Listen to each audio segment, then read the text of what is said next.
araw sa inyo mga ka-Toptech. Meron nga tayo ditong printer na Epson L120. Kung mapapansin nyo ay may missing color sa pag-print ng ating printer at meron siyang line.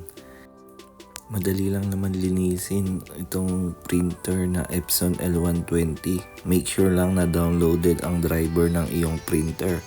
Ito nga pala yung printer. Binaklas ko na to dahil gusto kong linisan yung print head niya, pero pagkatingin ko ay malinis naman, kaya pupunta na lang ako sa maintenance.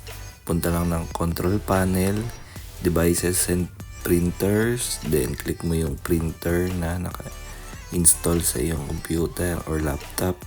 After nun, punta kayo kay head cleaning. Need nyo lang siya i-head cleaning para mawala yung mga line sa pag-print ng ating printer. Yun yung mga missing line niya dahil nasira ang pagpiprint ng ating printer, ay kailangan natin ng head cleaning para mabura niya at malinis niya yung pagpiprint.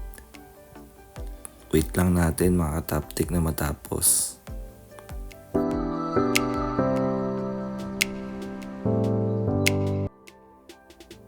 After nga ng print head cleaning ay ipiprint natin ang nozzle check pattern para makita natin mga ka-Toptech kung buo na ba ang pagpiprint ng ating printer or meron pa rin itong missing lines, or di naman kaya ay malapit mo nang ma-reach yung pages ng pagprint ng ating printer. So pwede mo rin siyang i-reset para isahang gawa na lang mga ka-Toptech. Madali lang naman ang pag-reset ng mga printer. Make sure lang na may resetter ka sa mga printer na iyong ginagamit para madali mo nang ma-reset ito at makatipid ka na rin. Ito na nga ang print ng ating print head. Kung mapapansin nyo ay buo na yung kulay ng ating printer. Hindi katulad kanina na may putol-putol na lines.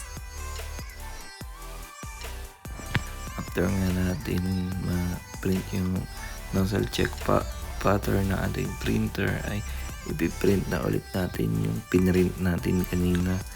Kung mapapansin nyo nga, ayan, hindi buo yung print yan.